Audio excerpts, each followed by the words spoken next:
This is going to be an interesting little conversation. So tell me, you have had quite the journey to be doing what you're doing.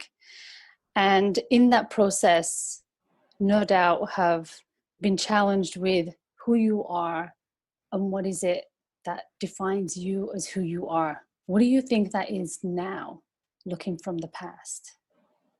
I think looking back at my life, I've always been a very driven person and really marching to the beat of my own drum. So I've never really been concerned with what society thinks or how I'm supposed to supposedly live my life, whether that be, be married by a certain age, have children by a certain age. That never was any part of my thought process. Right. And I would see friends doing that and getting very stressed out if they weren't, married by X age old or whatever it was. And I always thought it was kind of silly.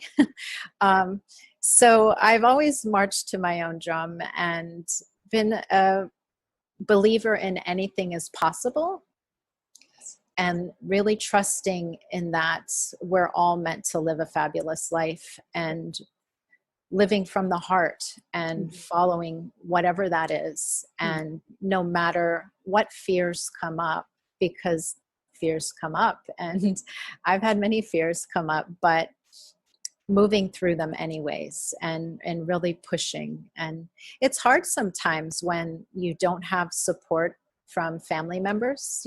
I have a mother who's very loving and concerned. So, always wanting the best for me. And I would say, oh, I'm going to do this. And I would get 1,000 reasons why that would not be possible for me. And so, never really taking too much, putting too much stock in that and just doing it anyways. And I wouldn't say that I would push through to prove her wrong. That was never my motivation. It was more just like, no, we're meant to be happy and anything is possible. And if I want to do something, I'm going to do it. And I'm not going to let her fear stop me from doing what I want to do. And I'm also not going to let her fear put me in fear, because, when the people who we love don't support us,